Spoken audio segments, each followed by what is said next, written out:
नमस्कार दोस्तों, UPTGT exam 2025 की एक और क्लास के साथ हम फिर हाजिर हैं। ये स्पोर्ट्स ट्रेनिंग का पार्ट 6 है। अगर अभी तक आपने हमारे पुराने स्पोर्ट्स ट्रेनिंग के पार्ट्स नहीं देखे हैं या यूपीटीजीटी की बाकी क्लासेस नहीं देखी हैं तो उन सभी क्लासेस की प्लेलिस्ट की लिंक आपको ऊपर आई बटन में मिल जाएगी, जहां क्लिक करके आप सभी क्लासेस देख सकते हैं। ये सभी क्लासेस आपके आने वाले यूपीटीजीटी या बाकी एग्जाम्स के लिए भी बहुत इंपॉर्टेंट है, इसीलिए सारी क्लासेस को अंत तक जरूर देखें और ये क्लासेस को लाइक और शेयर करना ना भूलें। ये प्लेलिस्ट आप ज़्यादा से ज़्यादा शेयर करें। तो स्वागत है आपका आपके अपने channel physical education study hub में। अगर आप हमारे चैनल पर नए हैं तो हमारे चैनल को सब्सक्राइब करें और बेल आइकन क्लिक करना ना भूलें, ताकि हमारी हर आने वाली वीडियो की नोटिफिकेशन आपको सबसे पहले मिल सके। तो चलिए दोस्तों, वीडियो को शुरू करते हैं। प्रशिक्षण कार्यक्रम में एथलीट के खुराक में कार्बोहाइड्रेट की मात्रा होनी चाहिए। What should be the amount of carbohydrate in the athlete diet in the training program? तो इसके ऑप्शन है 60 to 65%, 20 to 25%, 12 to 15% या 90 to 95%। तो प्रशिक्षण यानी ट्रेनिंग के टाइम पे एथलीट की जो खुराक होती है यानी जो उसकी डाइट होती है उसमें कार्बोहाइड्रेट की मात्रा कितनी होनी चाहिए? तो इसका सही आंसर है ऑप्शन ए 60 to 65%। प्रशिक्षण कार्यक्रम में एथलीट के खुराक में कार्बोहाइड्रेट की मात्रा 60 से 65% होनी चाहिए, क्योंकि जब हम प्रशिक्षण करते हैं तो हमको एनर्जी की बहुत ज़्यादा आवश्यकता पड़ती है और कार्बोहाइड्रेट जो है वो एनर्जी प्रोवाइड करने का मेन सोर्स होता है, इसलिए कार्बोहाइड्रेट की मात्रा ज़्यादा होनी चाहिए 60 to 65%। नेक्स्ट, कौन सा परीक्षण स्ट्रेंथ टेस्ट में सम्मिलित नहीं है? Which test is not include in the strength test? तो इसके ऑप्शन है पुलअप, शटल रन, डिप्स या पुशअप। तो इनमें से कौन सा स्ट्रेंथ टेस्ट के लिए नहीं होता? तो इसका सही आंसर है ऑप्शन बी शटल रन।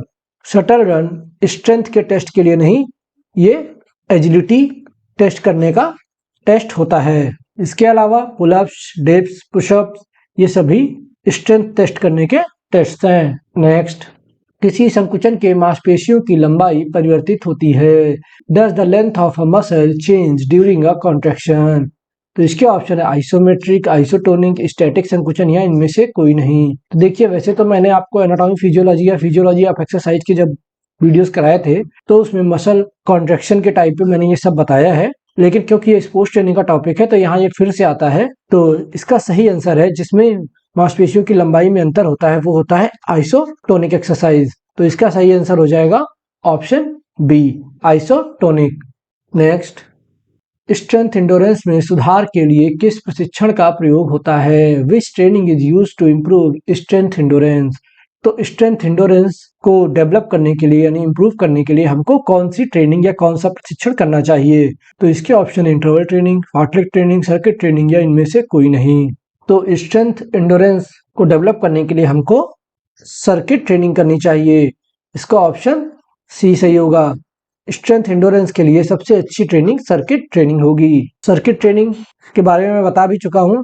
इसको लीड्स विश्वविद्यालय के मॉर्गन और एंडमसन ने 1957 में डेवलप किया था। नेक्स्ट, बाइसेप ब्रांची और लेटिमस डॉर्सी मांसपेशियां विकसित करने के लिए कौन सा अभ्यास लाभदायक है? Which exercise is beneficial for developing bicep brachii and latimus dorsi muscle? तो इसके ऑप्शन है सिटअप्स, पुलअप, लेग स्ट्रेचिंग या लेग लिफ्ट। तो बाइसेप ब्रांची और लेटिमस डॉर्सी ये मसल्स होती हैं, ये कहाँ पे होती है मैं आपको ऑलरेडी बता चुका हूँ। अगर आपने अभी तक एनाटॉमी फिजियोलॉजी के या फिजियोलॉजी ऑफ एक्सरसाइज की वीडियोस नहीं देखे हैं तो इनको देख लीजिए, वहां आपको पता चल जाएगा कि इस मांसपेशियों की लोकेशन कौन सी होती है। तो इन मांसपेशियों की स्ट्रेंथ को डेवलप करने के लिए हमें कौन सी एक्सरसाइज करनी चाहिए? तो इसका सही आंसर है option B pullups. Pullups exercise bicep brachii और लेटिमस डॉर्सी को विकसित करने के लिए सबसे सुटेबल एक्सरसाइज है निम्न में से। नेक्स्ट, मांसपेशी संकुचन में जब मांसपेशी छोटी हो जाती है तो उसे कहते हैं in muscle contraction when the muscle become smaller it is called. तो इसके ऑप्शन है इसेंट्रिक, कोसेंट्रिक, आइसोमेट्रिक या इनमें से कोई नहीं। तो देखिए, आइसोमेट्रिक नहीं हो सकता। क्यों? क्योंकि आइसोमेट्रिक में मांसपेशी संकुचन होता ही नहीं। ठीक, अब बचता है इसेंट्रिक और कोसेंट्रिक। तो देखिए, एक में मांसपेशी बढ़ती है और एक में मांसपेशी घटती है। तो अगर मांसपेशी की लंबाई छोटी हो रही है तो वो कॉन्ट्रैक्शन कौन सा होगा? तो वो होगा कोसेंट्रिक कॉन्ट्रैक्शन। कोसेंट्रिक में मांसपेशी की लंबाई घटती है, यानी स्मॉल हो जाती है और इसेंट्रिक में बढ़ती है यानी इंक्रीज होती है, इसमें डिक्रीज होती है और इसमें इंक्रीज होती है। तो इसका आंसर हो जाएगा ऑप्शन बी सही, क्योंकि इसमें कहा जा रहा है कि मांसपेशी संकुचन जिसमें मांसपेशी की लंबाई छोटी होती है, तो छोटी होती है कोसेंट्रिक कॉन्ट्रैक्शन में। नेक्स्ट, एक प्रशिक्षित व्यक्ति में आप क्या देख सकते हैं? What do you see in trained person? तो इसके ऑप्शन है उच्च नब्ज दर, धीमा स्वास्थ्य लाभ, धीमी थकावट या धीमी चाल। तो एक प्रशिक्षित व्यक्ति यानी ट्रेन्ड पर्सन में आपको क्या दिखेगा?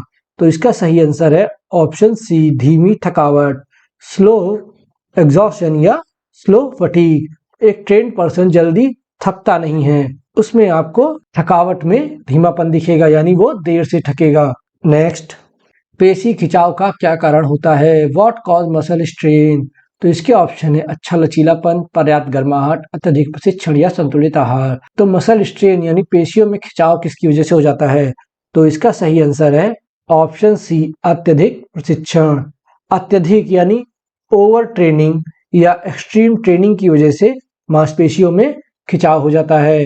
नेक्स्ट, एक स्वस्थ मनुष्य का सामान्य तापक्रम होता है। What is the normal temperature of a healthy person? तो इसके ऑप्शन है 98.6 फ़ारेनहाइट, 95.5 फ़ारेनहाइट, 96 फ़ारेनहाइट या 97 फ़ारेनहाइट। तो एक स्वस्थ मनुष्य के बॉडी का टेम्परेचर कितना होता है? तो इसका सही आंसर है ऑप्शन ए, 98.6 फ़ारेनहाइट। एक स्वस्थ मनुष्य के बॉडी का सामान्य तापक्रम 98.6 फ़ारेनहाइट होता है। अगर सेल्सियस में बात करें तो ये होता है 37 डिग्री सेंटीग्रेड। तो एक सामान्य मनुष्य के बॉडी का टेम्परेचर जो होता है वो 37 डिग्री सेंटीग्रेड सेल्सियस में होता है और फ़ारेनहाइट में 98.6 फ़ारेनहाइट। जब इस टेम्परेचर में डिफर आता है, मतलब ये टेम्परेचर बढ़ जाता है, तो इसको हम फीवर की कंडीशन कहते हैं। तभी हमको फीवर होता है, जब हमारे बॉडी के टेम्परेचर में डिफरेंस आता है तो हमको फीवर महसूस होता है। नेक्स्ट, शैक्षिक व्यायाम है, is it an educational exercise? तो इसके ऑप्शन है योगासन, मार्चिंग, मुक्त हस्त व्यायाम या ये सभी। तो इनमें से शैक्षिक व्यायाम कौन कौन से हैं? तो इसका सही आंसर है ऑप्शन डी, ये सभी। योगासन, मार्चिंग और मुक्त हस्त व्यायाम यानी yoga, marching, free hand exercise, ये सभी शैक्षिक व्यायाम है, एजुकेशनल एक्सरसाइज हैं। नेक्स्ट, वह गतिविधि जिसमें कार्डियो रेस्पिरेटरी सहनशक्ति की आवश्यकता नहीं पड़ती। Which activity does not require cardio respiratory endurance या स्टेमिना? तो इसके ऑप्शन है 100 मीटर दौड़, 2 किलोमीटर चाल, भार उठाना या उपरोक्त सभी। तो वह गतिविधि जिसमें कार्डियो रेस्पिरेटरी सहनशक्ति की आवश्यकता नहीं पड़ती वो कौन सी है? यानी कार्डियो रेस्पिरेटरी एंडोरेंस की जरूरत नहीं पड़ती। तो इसका सही आंसर है ऑप्शन सी, भार उठाना, लिफ्टिंग वेट। इसमें आपको इंडोरेंस की जरूरत नहीं पड़ती है, यानी कार्डियो रेस्पिरेटरी इंडोरेंस की जरूरत नहीं पड़ती है। 100 मीटर दौड़, 2 किलोमीटर की चाल, इसमें दोनों में ही आपको कार्डियो रेस्पिरेटरी इंडोरेंस होना बहुत जरूरी है। नेक्स्ट, निम्न में से कौन सी गतिविधि खाली समय में खेले गए खेलों में उपयोग की जाती है? Which of the following activities is used in games played in spare time? तो इसके ऑप्शन नेटबॉल पास, हॉकी खेलना, दौड़ना या त्रिकूद। तो इसका सही आंसर है option A, netball pass. Netball pass जो है ये खाली समय में खेले गए वाले खेलों में उपयोग होता है। हॉकी, दौड़ना और त्रिकूद ये प्रोफेशनल गेम्स में आते हैं। नेक्स्ट, शारीरिक प्रशिक्षण के बाद कूलिंग डाउन जरूरी होता है क्योंकि cooling down is necessary after physical training because यह ऑक्सीजन लेने की क्षमता बढ़ाता है, श्वास दर को सामान्य करता है, लैक्टिक अम्ल का स्तर घटाता है, एड्रिनल का स्तर घटाता है। तो जब हम कोई ट्रेनिंग करते हैं यानी फिजिकल ट्रेनिंग करते हैं तो उसके बाद हम कूलिंग डाउन क्यों करते हैं? कूलिंग डाउन आप जानते ही होंगे, तो इससे क्या होता है? तो इसका सही आंसर है ऑप्शन सी, लैक्टिक अम्ल का स्तर घटाता है। जब हम ट्रेनिंग करते हैं तो हमारी बॉडी में लैक्टिक अम्ल की मात्रा बढ़ जाती है जिससे हमको थकान महसूस होती है। तो कूलिंग डाउन से हमको लैक्टिक अम्ल की मात्रा को घटाने में मदद मिलती है। तो कूलिंग डाउन से लैक्टिक अम्ल का स्तर घट जाता है। नेक्स्ट, किस प्रशिक्षण में लाभकारी विश्राम अवधि का उपयोग किया जाता है? In which training is the beneficial rest period used? तो इसके ऑप्शन है भार प्रशिक्षण, निरंतर प्रशिक्षण, अंतराल प्रशिक्षण या पुनरावृत्ति प्रशिक्षण। तो किस प्रशिक्षण में हम लाभकारी विश्राम अवधि का उपयोग करते हैं? मतलब किस ट्रेनिंग में बीच में विश्राम मिलता है। तो इसका सही आंसर है ऑप्शन सी, अंतराल प्रशिक्षण। इंटरवल ट्रेनिंग में हम लाभकारी विश्राम अवधि का उपयोग करते हैं। इंटरवल ट्रेनिंग के बारे में मैंने आपको पहले भी बताया है, मैं फिर से बता देता हूँ। इंटरवल ट्रेनिंग को 1920 में विकिला ने बनाया था, ये याद कर लीजिएगा, 1920 और विकिला, और इसी को हम टेरेस प्रशिक्षण के नाम से भी जानते हैं। नेक्स्ट, निम्न में से कौन सी संवैधानिक संस्था सहायक शिक्षा प्रशिक्षण को संचालित करती है? Which of the following constitutional institute conduct physical education training program? तो इसके ऑप्शन है राष्ट्रीय शैक्षिक शोध एवं शिक्षक प्रशिक्षण काउंसिल, राष्ट्रीय मूल्यांकन एवं प्रमाणन काउंसिल, विश्वविद्यालय अनुदान आयोग या राष्ट्रीय शिक्षक शिक्षा काउंसिल। तो आपको बताना है इनमें से कौन सी संस्था है जो सहायक शिक्षा प्रशिक्षण का कार्यक्रम चलाती है। तो इसका सही आंसर है, शायद ज्यादातर लोगों को पता भी हो, तो इसका सही आंसर है ऑप्शन डी, राष्ट्रीय शिक्षक शिक्षा council, national council for teacher education, जिसको हम NCTE के नाम से भी जानते हैं। राष्ट्रीय शिक्षक शिक्षा परिषद या राष्ट्रीय शिक्षक शिक्षा काउंसिल जो है, ये सहायक शिक्षा प्रशिक्षण कार्यक्रम को चलाती है और NCTE को 17 अगस्त 1995 को बनाया गया था और इसको अधिनियम या आर्टिकल 1993 के अंतर्गत बनाया गया था। नेक्स्ट, खेलों में प्रतिभा खोज के लिए कौन सा कारक सबसे अधिक महत्वपूर्ण होता है? Which factor is most important for talent search in sport? तो इसके ऑप्शन है मानसिक परिपक्वता, मोटर गुणवत्ता, वंशानुक्रम गुणवत्ता या उम्र। तो खेलों में प्रतिभा खोज के लिए सबसे इम्पोर्टेंट क्या है? तो इसका सही आंसर है ऑप्शन बी, मोटर गुणवत्ता, यानी मोटर क्वालिटी। मोटर गुणवत्ता खेलों में प्रतिभा खोज के लिए सबसे आवश्यक होता है। नेक्स्ट, व्यायाम के समय अधिकतम ऑक्सीजन को ग्रहण करने की दर को कहते हैं? The rate of maximum oxygen Uptake during exercise is called. तो इसके ऑप्शन है एरोबिक शक्ति, अनारोबिक शक्ति, वायु धारण क्षमता या ऑक्सीजन डेप्थ। तो व्यायाम के दौरान ऑक्सीजन लेने की जो क्षमता होती है, इसको हम क्या कहते हैं? तो इसको हम कहते हैं ऑप्शन ए, एरोबिक शक्ति या एरोबिक पावर। व्यायाम के दौरान अधिकतम ऑक्सीजन लेने की क्षमता को हम एरोबिक पावर या एरोबिक स्ट्रेंथ कहते हैं। नेक्स्ट, खेल भावना जैसा नैतिक मूल्य खिलाड़ी किससे ग्रहण करता है? From whom does a sports person imbibe moral values like sportsmanship? तो इसके ऑप्शन है साथी खिलाड़ी और बड़ों से, शिक्षक और प्रशिक्षक से, खेल आयोजन सदस्य से या माता पिता और बुजुर्गों से।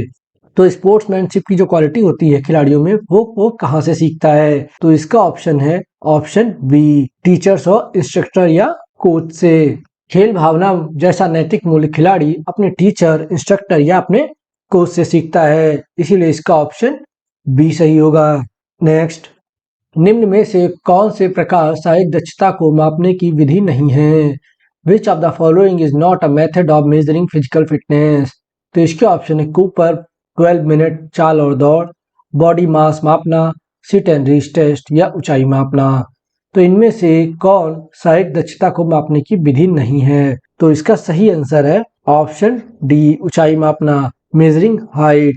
हाइट को मेजर करने से शारीरिक दक्षता का कोई अंदाजा नहीं लगता, तो इसलिए इसका ऑप्शन डी सही होगा। नेक्स्ट, मीजोसाइकिल की अवधि है, what is the duration of mesocycle? तो इसके ऑप्शन है 5 से 10 दिन, 4 से 6 सप्ताह, 4 से 6 महीना या 1 से 2 वर्ष। तो मैंने आपको पहले ही बताया है, मीजोसाइकिल को मंथली साइकिल के नाम से भी जाना जाता है, तो इसका सही आंसर हो जाएगा ऑप्शन बी, 4 से 6 सप्ताह।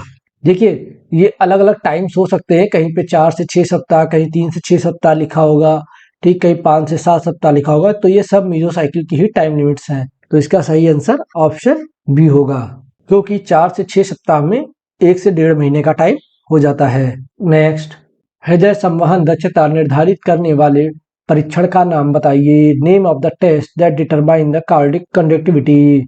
तो इसके ऑप्शन है Harvard step test, Cooper test, Margaria step test या बेंच टेस्ट। तो हृदय संवहन क्षमता को मापने के लिए जो सबसे अच्छा टेस्ट है वो है option A, Harvard step test. Harvard step test को हम हृदय संवहन क्षमता को मापने के लिए यूज करते हैं। हार्वर्ड स्टेप टेस्ट जो है, इसको 1943 में लुसियन ब्राहुआ ने बनाया था, ये आप नोट कर लीजिएगा। नेक्स्ट, शारीरिक क्रियाओं में भाग लेने का मुख्य उद्देश्य है। What is the main purpose of participating in physical activities? तो इसके ऑप्शन है गोल्फ का खेल जीतना, अपनी शक्ति का बेहतर प्रदर्शन करना, टेनिस खेल जीतना, 100 मीटर में अपना बेहतर समय देना। तो शारीरिक क्रियाओं में भाग लेने का मुख्य उद्देश्य क्या होता है? तो इसका सही आंसर है ऑप्शन बी, अपनी शक्ति का बेहतर प्रदर्शन करना। जो भी हमारी पावर्स हैं उनको सही जगह यूज करना ही हमारा शारीरिक क्रियाओं में भाग लेने का मुख्य उद्देश्य होता है। नेक्स्ट, किसी भी खेल में अधिकारियों की आवश्यकता क्यों पड़ती है? Why do you need officials in any sport? तो इसके ऑप्शन है खिलाड़ियों की शारीरिक सुस्थता में मदद करना, खेल के नियमों का सही पालन करना, पैसा कमाने के लिए या नाम कमाने के लिए। तो किसी भी खेल में ऑफिशियल्स या रेफरी या अंपायर्स, कुछ भी कह सकते हैं आप, जो आपको सही लगे, इनकी जरूरत क्यों पड़ती है? तो इसका सही आंसर है ऑप्शन बी, खेल के नियमों का सही पालन करना। खेलों में उनके नियमों का सही से पालन हो, इसके लिए हमको ऑफिशियल्स, रेफरी या अंपायर्स की जरूरत पड़ती है। नेक्स्ट, लचीलेपन को शारीरिक स्वास्थ्य के लिए क्यों महत्वपूर्ण माना गया है? Why is flexibility considered important for physical health? तो इसके ऑप्शन है, मांसपेशियों को खींचने से बचाता है, दूसरों पर अच्छा प्रभाव डालता है, भारी वजन उठाने में सहायता करता है या बीमारियों से लड़ने में सहायता करता है। तो लचीलेपन को स्वास्थ्य के लिए क्यों महत्वपूर्ण माना जाता है? तो इसका सही आंसर है ऑप्शन ए, मांसपेशियों को खींचने से बचाता है। It's prevent the muscle from stretching. देखिए, मांसपेशी यानी मसल स्ट्रेन या मांसपेशियों में खिंचाव ना आए, इसके लिए आपकी मांसपेशियों का लचीलापन बहुत जरूरी होता है। नेक्स्ट, किसके द्वारा एरोबिक शक्ति में वृद्धि की जा सकती है? Aerobic power can be increased by. तो इसके ऑप्शन है तैराकी, सर्किट प्रशिक्षण, शॉर्ट स्प्रिंट या लंबी दौड़। तो इनमें से किस एक्सरसाइज के द्वारा हम एरोबिक शक्ति को बढ़ा सकते हैं? तो इसका सही आंसर है ऑप्शन डी, लंबी दौड़, लॉन्ग रेस।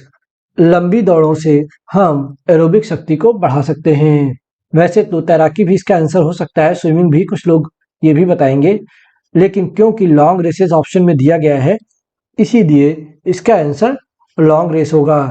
सबसे पहले हम लॉन्ग रेस ही यूज करते हैं, अगर ये ना मिलता तो हम तैराकी लगाते। तो इसलिए इसका ऑप्शन डी, लॉन्ग रेसेस या लंबी दौड़ सही होगा। तो अगर आपने वीडियो यहाँ तक देखा है तो आपके लिए एक इन्फॉर्मेशन है, मैं बहुत मेहनत करके वीडियोस ला रहा हूँ और आप देख भी रहे हैं कि सारे वीडियो, सारा कंटेंट टॉपिक वाइज आता है और सब कुछ टोटली फ्री है आपके लिए, कोई चार्जेस नहीं है, आप फ्री में देख सकते हैं आराम से। लेकिन हाँ, मैं पीडीएफ नहीं प्रोवाइड कर पाता हूँ क्योंकि मेरे पास इतना समय नहीं होता है कि मैं पीडीएफ भी जनरेट करूँ और फिर उसका भी प्रोवाइड कर सकूँ। तो वीडियोस को ज़्यादा से शेयर और लाइक करिए और वीडियोस को पूरा जरूर देखिए, क्योंकि वीडियोस पे व्यूज़ जब जितने अच्छे आते हैं तो मेरा मन भी लगता है। तो जितने ज़्यादा लोग इसको देखेंगे, जितने अच्छे व्यूज़ आएंगे, जितने अच्छे कमेंट्स आएंगे, आपकी जो सजेशंस हो वो भी आप दे सकते हैं कमेंट बॉक्स में, तो मुझे और अच्छा लगेगा, तो मैं और अच्छे वीडियोज़ लाऊंगा। देखिए, इस वीडियो में मैंने 25 क्वेश्चंस भी कर दिए हैं, तो मैं भी कोशिश कर रहा हूँ कि और अच्छे और ज़्यादा क्वेश्चंस मैं करवा सकूँ। तो इसीलिए सब कुछ फ्री है आप लोगों के लिए, तो वीडियोस को शेयर जरूर करिए। मैं चाहता हूँ हर फिजिकल एजुकेशन स्टूडेंट के पास ये वीडियोस पहुँचे। तो स्पोर्ट्स ट्रेनिंग के इस पार्ट में इतना ही, बाकी क्वेश्चन हम अगले पार्ट में करेंगे। धन्यवाद दोस्तों। अगर आपको हमारा वीडियो पसंद आया तो वीडियो को लाइक करें, कमेंट करें और चैनल को सब्सक्राइब करना ना भूलें। साथ ही साथ वीडियो को ज़्यादा से ज़्यादा शेयर करें। धन्यवाद दोस्तों, अगले वीडियो के साथ फिर मुलाकात होगी, तब तक के लिए आप अपना ख्याल रखें। जय हिंद।